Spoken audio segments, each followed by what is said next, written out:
우리 함께 인사 나눴으면 좋겠습니다. 우리 말씀 듣기 전에 한번 인사 나누고 또 함께 말씀 들었으면 좋겠습니다. 우리 앞뒤 저에 계신 분들, 또 우리 가정에서 함께 예배드리시는 분들 인사 나눠주시기 바랍니다. 성령 충만하십시오.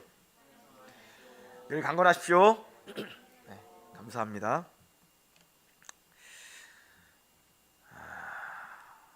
오늘 요한복음의 일곱 표적 시리즈 두 번째 시간입니다. 하나님은 말씀으로 세상을 창조하셨습니다. 존재하지 않는 것을 말씀으로 그분은 존재하게 하셨습니다. 그분이 우리가 믿는 하나님이시죠.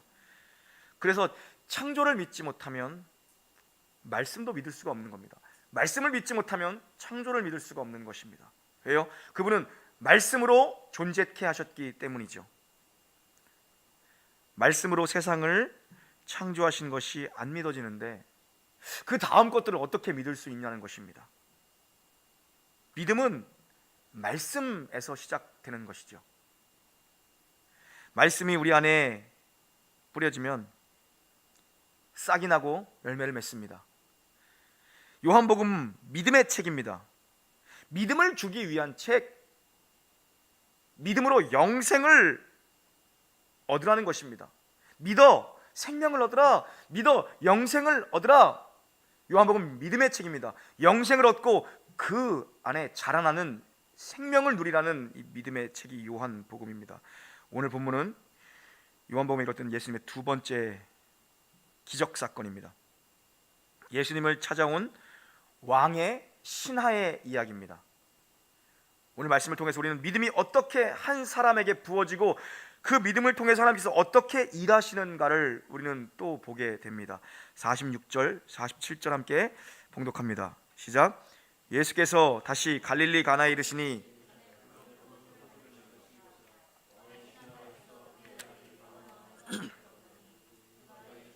유대로부터 갈릴리로 오셨다는 것을 듣고 가서 청하되 내려오셔서 내 아들의 병을 고쳐 주소서 하니 그가 거의 죽게 되었음이라. 아멘. 아들이 죽게 된 왕의 신하가 예수님을 찾아옵니다. 아마도 갈릴리의 분봉왕이었던 헤롯 안티파스의 신하였을 겁니다. 헤롯 안티바는 헤롯 대왕의 아들입니다. 헤롯 대왕이 다스리던 영토를 아들들에게 나누어 줬죠. 분봉왕입니다. 분할해서 나누어 준 왕, 갈릴리를 다스리던 헤롯 안티바의 신하일 겁니다. 이 사람의 아들이, 이 헤롯 안티바의 신하의 아들이 병들어 죽게 된 겁니다. 왕의 신하라는 것은 고관이죠. 고관이었다는 것입니다. 찾아갈 의원이 있고 오라면 오고 가라면 갈 수 있는, 부를 수 있는 자가 얼마나 많았겠습니까? 그런데 아들이 병들었는데 병이 악화되어 죽을 지경까지 이르게 됩니다. 고칠 방도가 없다라는 것입니다. 헤롯가의 사람이 예수님께 나오는 거 쉬운 일이 아니죠. 그런데 자식의 문제입니다. 자식의 생명이 걸린 문제입니다. 뭔들 못하겠습니까? 차라리 내가 아픈 게 낫고 내가 죽는 게 낫지. 헤롯가의 사람이었지만 그가 예수님께 나옵니다. 이 사람 가진 게 많은 사람이었을 것입니다. 누리는 게 많은 사람이었을 것입니다. 이게 왕의 신하입니다. 그런데 자기가 가진 걸로 자식 문제를 해결하지 못합니다. 자기가 가진 걸로 해결하지 못하는 문제죠. 우리도 마찬가지입니다. 내가 가진 걸로 자식의 문제를 해결할 수 있으면 얼마나 좋겠습니까? 근데 내가 가진 모든 것으로도 자식의 문제를 해결하지 못한다는 경험을 우리는 하고 있죠. 어떻게 해결됩니까? 예수님께 가지고 나와서 이 사람이 해결을 받습니다. 우리도 참 자식의 문제 앞에서만큼 우리가 약해지는 게 어디에 있겠습니까? 우리가 생명을 걸어보는 게 어디에 있겠습니까? 그 문제만큼. 내가 가진 걸로 해결하지 못하는 문제가 바로 그 문제, 자식 문제라는 겁니다. 하나님이 도와주셔야 되는 사건입니다. 자식을 양육한다는 것, 하나님의 도움의 손길 없이, 하나님의 돌봄, 하나님의 보호, 하나님의 간섭 없이 어떻게 자식을 키울 수 있냐는 것입니다. 가버나움에서 가나까지 약 30km 정도 된다고 합니다. 그 길을 나오죠. 예수님의 소문을 듣고 그가 찾아옵니다. 때로는 우리가 인생의 기적을 경험하기 위해서 필요한 것이 어쩌면 문제입니다. 우리 앞에 문제입니다. 우리가 인생의 기적, 인생의 표적을 경험하기 위해서 우리에게 필요한 것이 어쩌면 문제입니다. 고난이라고 표현할 수 있겠죠. 고난이라는 재료를 하나님은 들어 사용하셔서 그분의 표적, 주님의 하나님 되심, 우리에게는 기적과 같은 놀라운 간증거리들을 만들어내시죠. 하나님을 부르짖어 찾을 수 있는 상황이 도리어 기적의 재료가 되는 것입니다. 하나님밖에 바라볼 수 없는 상황이 도리어 하나님 그것을 버무리셔서 기적으로 만드시죠. 표적을 나타내시죠. 우리로 하여금 간증하게 만드십니다. 우리로 하여금 믿음을 갖게 하시죠. 이 왕의 신하가 예수님께 나와서 내 아들이 있는 곳으로 오셔서 나 좀 우리 아들을 고쳐달라고 청합니다. 간청합니다. 예수님 어떻게 반응하십니까? 48절 함께 읽습니다. 48절입니다. 시작. 예수께서 이르시되 아멘. 예수님은 오늘도 어떻게 보면 또 핀잔을 주듯 말씀하십니다. 이 신하뿐만 아니라 주변에 있는 모든 자들에게 핀잔을 주듯 말씀하셨을 것입니다. 어쩌면 이 가나라는 동네는 이미 예수님께서 놀라운 기적을 나타내 보이신 것입니다. 그 사건을 아는 자들이 더러 있었겠죠. 그 소문을 들은 자들이 많이 모여들었겠죠. 핀잔을 주듯 말씀하십니다. 너희들은 자꾸 보여달라고 하는데, 여러분 한번 생각해 보십시오. 보는 그의 믿음입니까? 보는 건 확인이죠. 내 눈으로 확인하겠다라는 거 아십니까? 너희는 자꾸 보여달라고 하는데 보는 건 내 눈으로 확인해야 믿겠다라는 거 아닙니까? 나는 확인해야, 나는 점검해야, 나는 확인해야 된다라는 것입니다. 나는 내 눈을 믿겠다라는 거 아닙니까? 나는 내 이성을 믿겠다는 거 아닙니까? 너희들 자꾸 보여달라, 너희들 자꾸 확인해야 믿겠다라고 하는데, 보이지 않는 것을 믿는 것이 믿음이고 신뢰죠. 보이지 않는 것을 보는 것처럼 믿는 것, 그것이 믿음이고, 그분을 신뢰하는 것, 그것이 믿음이죠. 보여달라고 하는 건 네가 네 눈으로 확인하겠다는 거 아니냐? 그게 믿음이 아니다. 도무지 보지 않으면 믿지 못하는 그들의 삶의 그 태도들, 그들의 그 중심, 그들의 믿음 없음을 예수님도 지적하십니다. 지난주에 살펴봤던 가나의 혼인잔치 사건도 마찬가지 아니었습니까? 어머니 마리아에게 여자야 이것이 나와 무슨 상관입니까? 그러나 그 여자, 그 마리아의 반응은 무엇이었습니까? 무엇을 명하든지 예수께서 시키시는 대로 하라. 수로보니게 여인에게도 나는 이스라엘에 잃어버린 양을 위해 왔지 너를 위해, 이방인들을 위해, 난 너를 위해 보냄받은 자가 아니다. 이 여자의 반응 또한 무엇입니까? 옳습니다. 주님의 말이 옳습니다. 그러나 개들도 주인의 상에서 떨어지는 부스러기는 주워 먹지 않습니까? 저는 개입니다. 그러한 은혜라도 제게, 그러한 한 점의 부스러기의 은혜라도 허락해 주십시오. 그 여자가 무엇을 경험합니까? 하나님의 부스러기의 은혜가 얼마나 큰 것인지를 경험하죠. 주님은 오늘도 그 믿음을 보기 원하십니다. 자꾸 왜 너희들은 보여달라고 하느냐? 이 믿음이 없는 세대예요. 그래서 자기 감정도 아니고 자기 연민도 아니고 주변의 사람들의 소리가 아닙니다. 오직 주님을 바라보고 오직 주님만을 신뢰할 수 있는 그 간청, 그 믿음, 그 신뢰, 주님에 대한 전 인격적인 신뢰, 그 믿음을 주님은 오늘도 확인하고 테스트하고 싶어 하시는 것이죠. 교회도 보면 보십시오 여러분, 누가 시험에 듭니까? 자기 자아가 강한 사람들이 시험에 듭니다. 자기가 십자가에 못 박혀 죽은 사람들은 시험에 잘 안 들어요. 그럼 보십시오, 누가 시험에 듭니까? 자기 자아 강한 사람, 자기 자존심이 강한 사람들이 시험에 듭니다. 이상하죠? 근데 당연한 거예요. 아직 자기 자신을, 자기 자아를, 내 못난 자를 십자가에 온전치 못 박은 사람들이 그래요. 그래서 가만히 보면 시험에 들었더라고 하잖아요. 내가 볼 때 이 표현이 좀 그렇게 맞지 않는 것 같아. 가만히 이렇게 보니까 자기가 되게 시험을 끌고 다녀. 항상 난 언제라도 시험에 들 수 있는 사람이야 끌고 다녀. 시험과 아주 친하게 지내. 그런 분들이 있어요. 맨날 뭐 삐지고 뭐 그러잖아요. 그런데 정작 정말 안타까운 건 뭐냐 하면, 제 말이 틀리나요 여러분? 한번 생각을 해보세요. 여러분의 경험으로 한번 보십시오. 근데 그 중요한, 본인만 그걸 몰라. 내가 되게 시험 친화적 성향이구나, 나는 시험을 끌고 다니는구나, 누구나 보면 알거든요. 근데 본인만 그걸 모릅니다. 그래도 하나님이 사랑하세요. 하나님 사랑하세요. 그래도요, 하나님 사랑하십니다. 그래서 하나님이 어떻게 하세요? 하나님이 사랑하는 자녀를 그냥 두지 않으시죠. 그 자아를 꺾으세요, 하나님이. 그래서 큰 시험이 옵니다. 작은 시험에는 내가 시험이 들어서 내가 삐지거든요.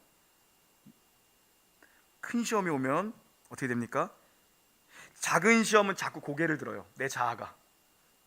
그런데 큰 시련 앞에 엎어집니다. 하나님 앞에 엎드리거든요. 탕자가 보십시오, 쥐엄 열매조차도 주는 자가 없자 아버지께 돌아오잖아요. 그죠?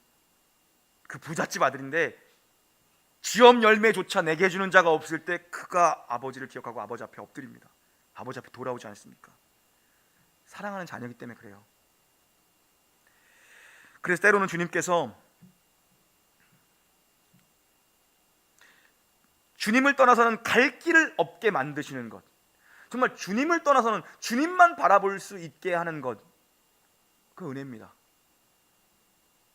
작은 문제는 자기 힘으로 어떻게 해보려고 발버둥을 치죠. 작은 문제 앞에서는, 작은 시험이 오면은 시험 들었다라고 얘기를 하죠. 그러나 큰 것 앞에서는 주님밖에 볼 수가 없습니다.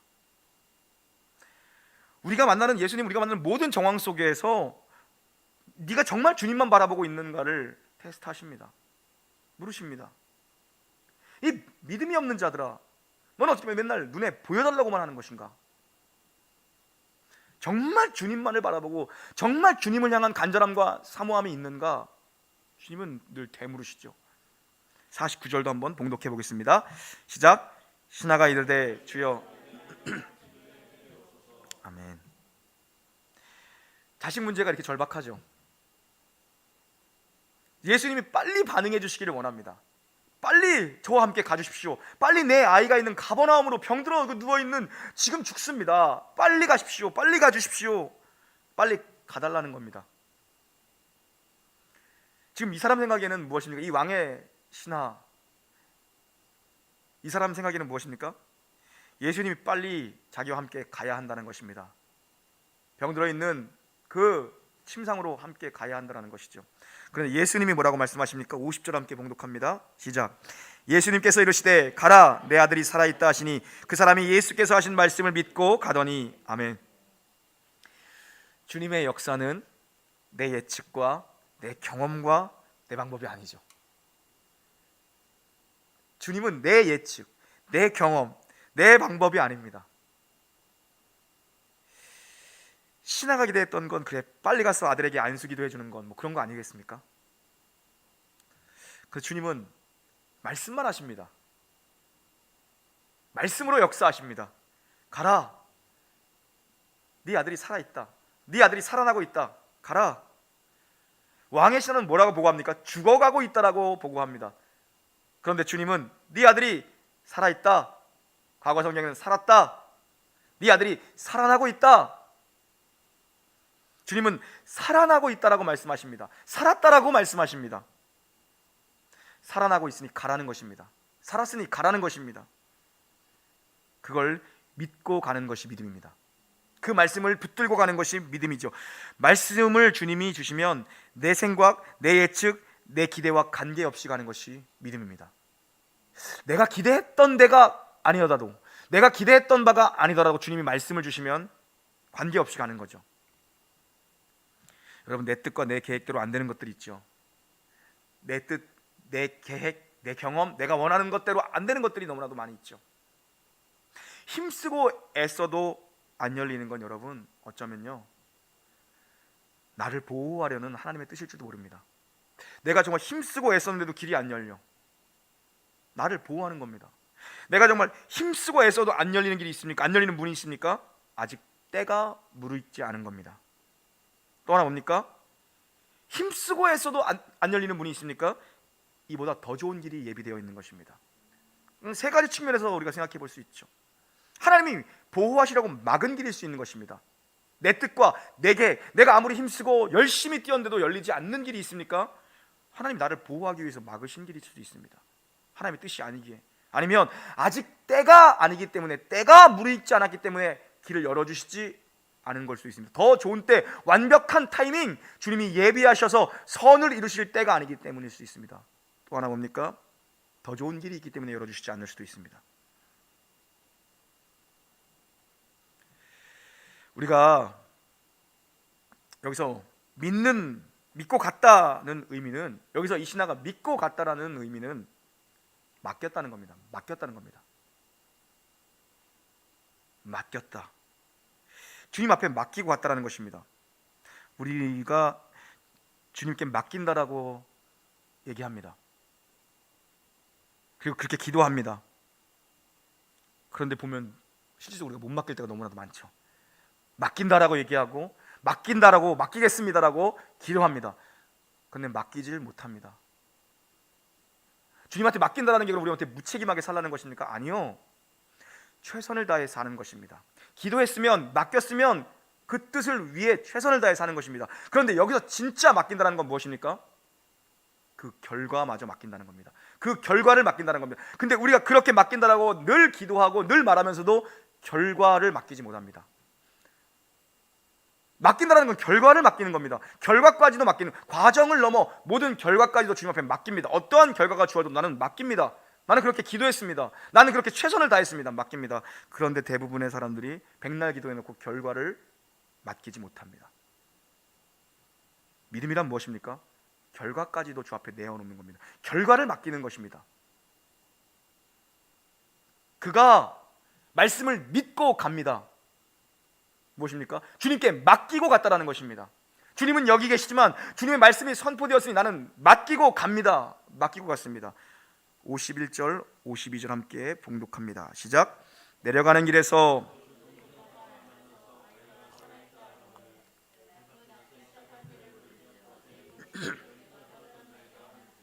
아멘. 가라, 네 아들이 살았다. 그는 그 말씀을 붙들고 갑니다. 빈손으로 간 게 아닙니다. 예수님이 함께 안 가시는 것 같죠. 주님의 말씀이 이미 선포되었고 주님의 말씀과 함께 간 겁니다. 여러분, 믿음은 행하는 겁니다. 믿음은 가는 겁니다. 믿음은 머물러 있는 것이 아니라 믿음은 동사입니다. 믿음은 가는 것입니다. 우리의 믿음은 감정에 호소하는 것도 아니고, 물론 그런 요소가 있죠. 이성에 머물러 있는 것도 아닙니다. 물론 이성적인 요소가 있습니다.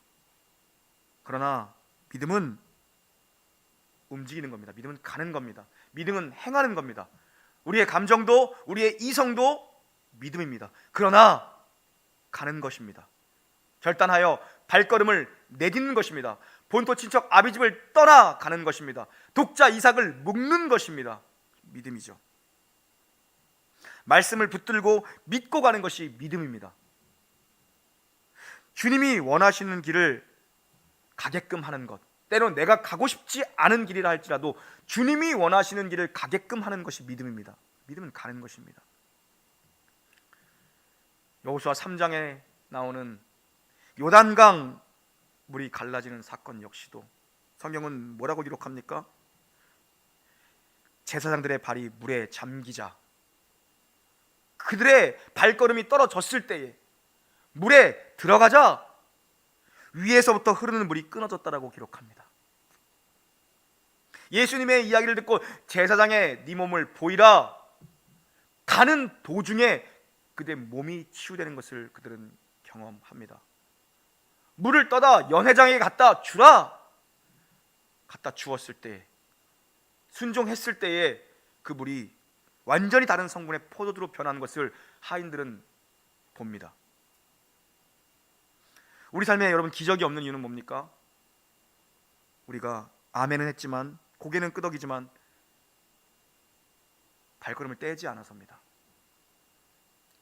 우리의 삶에 우리가 지적인 동의, 감정적인 동의, 그런 동의는 했지만 우리의 삶에 의지적 동의, 결단적 동의가 없기 때문인 줄도 모릅니다. 가라 그러면 갈 때 기적이 일어나고 순종할 때 기적이 일어나는 거죠. 주님, 제가 하겠습니다. 주님이 찾으시는 그 사람이 바로 저입니다. 오늘 이 말씀은 저를 위해 주신 거군요. 주님, 제가 아멘하고 그 다음 결단하겠습니다. 말씀이 내 안에 쑥 들어와서 말씀이 삶의 능력이 되는 사건이 바로 믿음 사건입니다. 믿음은 가는 것입니다. 가버나움에 있던 종들이 놀랐겠죠. 도리어 주인을 찾아 이들이 마중을 나옵니다. 만나는 겁니다. 길가에서 만납니다. 죽어가던 애가 열이 떨어지고 회복이 되었다는 소식을 중간에 듣습니다. 묻습니다. 내 아들이 대체 언제 나왔냐? 들어보니 예수님 말씀하신 그때입니다. 그때 열이 떨어지기 시작했다는 것입니다. 그가 때를 계산해 보니 그때였던 겁니다. 여러분, 믿음은 거리 공간을 초월해 역사합니다. 성령님의 역사죠. 여기서 말씀하시면 미국에서도 응답될 줄 믿습니다. 여기서 기도하면 저기 어느 선교지에서든 응답될 줄 믿습니다. 하나님은 또한 장소와 공간의 주관자이시면서 그분은 공간을 만드신 분이면서 그분은 또 어떤 분입니까? 그분은 시간의 주관자이십니다. 언제 낫기 시작했냐? 언제 열이 떨어지기 시작했냐? 예수님 말씀하신 정확한 그때인 거죠. 왕의 신하의 인생에 너무나도 선명하게 개입하신 명확한 증거를 주께서 들어 나타내 보여주십니다. 그때 너무나 구체적으로 역사하신 거죠. 살아계신 하나님이 아니고는 역사할 수 없는 그 일을 그 말씀이 떨어지는 그 순간에 하나님이 행하셨구나. 하나님의 말씀이 선포되었다는 것, 떨어졌다는 건 이미 이루어졌다는 것입니다. 그분이 약속하신 건 이미 이루어진 사건입니다. 그 정확한 때로 하여금 하나님은 그로 하여금 간증하게 하시죠. 내가 원하는 시간이 아니라 하나님이 정하신 정확한 때에 일하셨습니다. 내가 원했던 방법이 아니라 하나님이 예비하시고 준비하시고 아시는 방법으로 하나님이 역사하셨습니다. 이 왕의 신하는 기어코 이 예수님께서 나와 함께 가버나움으로 가셔야만 한다라고 믿고 왔을 겁니다. 자기의 생각선에서, 자기의 한계선에서, 자기가 아는 대로. 그러나 예수님은 말씀만으로 치유하셨습니다. 정확한 때에 일하셨습니다. 이분은 시간을 주관하시는 하나님이시죠. 우리가 모든 것들을 여러분 우리가 다 얻을 수 있다라고 해보시죠. 시간 앞에서 우리 겸손할 수밖에 없습니다. 시간 앞에서는 겸손해야 하는 것이죠. 왜요? 시간을 계속해서 흘러가고 있는 이 시간을, 지금 이 순간에도 흘러가고 있는 시간을 내가 무슨 수로 그 시간을 잡아둘 수 있겠습니까? 이것이 표적이 되었습니다. 표적은 무엇입니까? 우리는 요한복음에 나타난 7가지 표적을 살펴보고 있습니다. 이 두 번째 표적, 이 표적은 무엇인가? 표적은 무엇인가를, 목적지를 가리키고 있는 사인물입니다. 이 표적의 목적지는 무엇입니까? 바로 그리스도이십니다. 예수 그리스도의 하나님 되심이 그 목적지죠. 53절 봉독합니다. 시작. 그 아버지가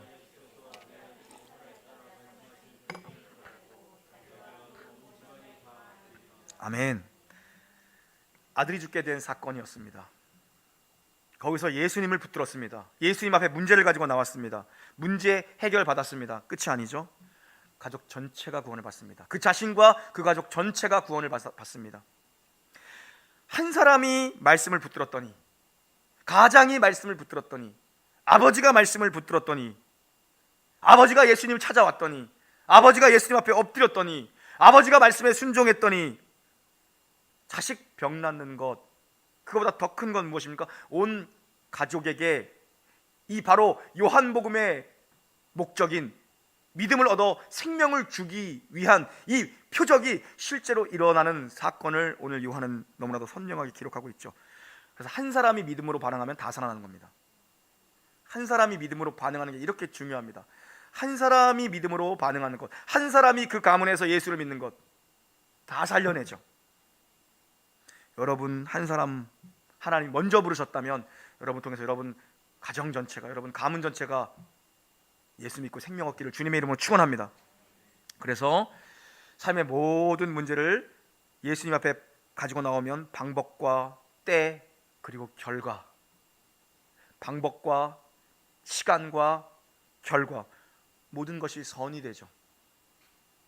문제가 있습니까? 가지고 나오십시오. 말씀이 들리셨습니까? 순종하십시오. 역사하셔서 변화시키시죠. 살려내시죠. 그것이 온 가족에게 표적이 됩니다.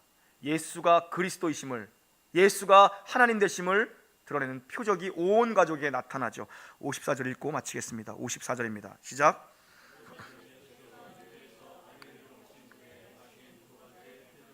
아멘. 지금 이 두 번째 표적이 일어났던 장소, 바로 첫 표적을 일으키셨던 가나입니다. 포도주가 떨어진 이 혼인잔치 집에 유대계의 정결 예식을 상징하던 6돌 항아리를 포도주로 가득 채움으로써, 그것을 포도주로 변화시킴으로써 기쁨의 잔치, 은혜의 잔치를 회복시키신 분이 바로 우리 주 예수 그리스도시죠. 자식이 병들어, 자식이 죽게 되어 인생의 소망이 꺼져가는 그 집에, 그 가정에 오늘 자식을 살려주는 기쁨으로 온 집안을 회복시키신 이가 우리 주 예수 그리스도입니다. 예수, 그분은 누구십니까? 이 표적 사건은 결국 그리스도의 하나님 되심을 목적하고 있는 거죠. 예수, 당신은 누굽니까?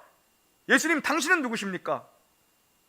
여러분에게 예수님, 주님은 누구십니까? 여러분, 우리 모두가 이 질문에 답할 수 있어야 한다는 겁니다. 예수님, 그분은 누구십니까? 우리에게 기쁨으로 찾아와 주신 복음입니다. 복음, 복된 소식, 복된 소리, 기쁨의 소식이 바로 복음 아니겠습니까? 예수, 당신은 누구십니까? 우리 인생에 기쁨을 잃어버리고 소망을 잃어버린 우리 인생의 기쁨으로 찾아오신 복음 그 자체이시죠. 인생의 모든 목마름, 절망으로부터의 회복은 예수님 안에만 있음을 믿으시기를 축원합니다. 포도주가 떨어진 잔치집에 기쁨을 회복시키신 주님, 자식이 죽게 되는데 무슨 소망이며 무슨 기쁨이 있겠습니까? 거기에 어떻게 좋은 소식이, 어떤 소식인데 그게 좋은 소식이 되겠습니까? 그러나 그 주님이 진정한 기쁨, 복음을 그 온 집안에 선포하시는 거죠.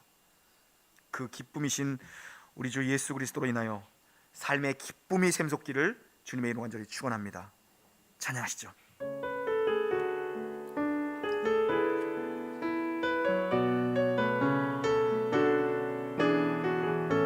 전능하신 나의 주, 전능하신 나의 주 하나님은 능치 못하실 전혀 없네. 우리의 모든 간구도, 우리의 모든 생각도, 우리의 모든 꿈과 모든 소망도 신실하신 나의 주 하나님은 우리의 모든 괴로움 바꿀 수 있네. 불가능한 일 행하시고 죽은 자를 일으키시니 그를 이길 자 아무도 없네. 주의 말씀 의지하여 깊은 곳에 그물을 던져 오늘 그가 놀라운 일을 이루시는 것 보라. 주의 말씀 의지하여 믿음으로 그물을 던져 믿는 자에게 능치 못함 없네. 전능하신 나의 주 하나님, 전능하신 나의 주 하나님은 능치 못하실 일 전혀 없네. 우리의 모든 간구도, 우리의 모든 생각도, 우리의 모든 꿈과 모든 소망도 신실하신 나의 주 하나님은 우리의 모든 괴로움 바꿀 수 있네. 불가능한 일 행하시고 죽은 자를 일으키시니 그를 이길 자 아무도 없네. 주의 말씀을 의지하여 깊은 곳에 금을 던져 오늘 그가 놀라운 일을 이루시는 것 보라.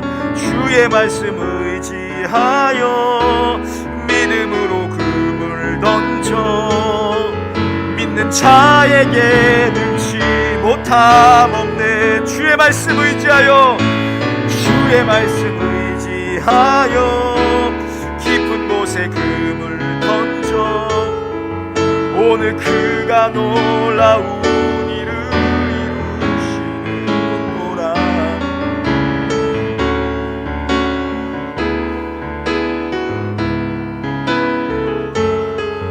믿는 자에게 능치 못함. 우리 한 번 더 고백합니다. 주의 말씀 의지하여 주의 말씀 의지하여 깊은 곳에 금을 던져 오늘 그가 놀라운 일을 이루시는 것 보라. 주의 말씀 의지하여 믿음으로 금을 던져 믿는 자에게 능치 못함 없네.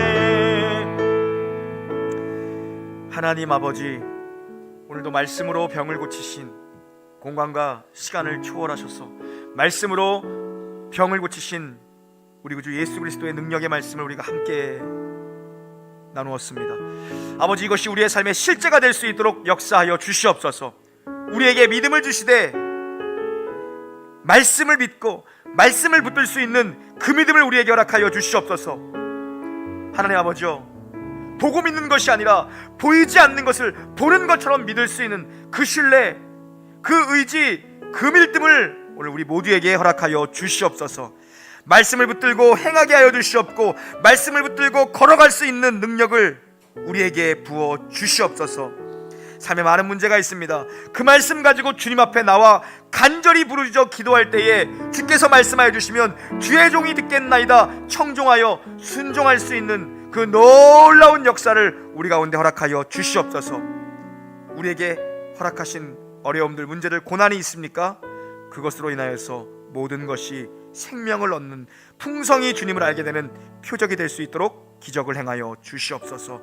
우리의 삶 가운데 복음으로 찾아와 주신, 기쁨으로 찾아와 주신 우리 구주 예수님의 이름으로 감사하며 기도 올리옵나이다. 아멘.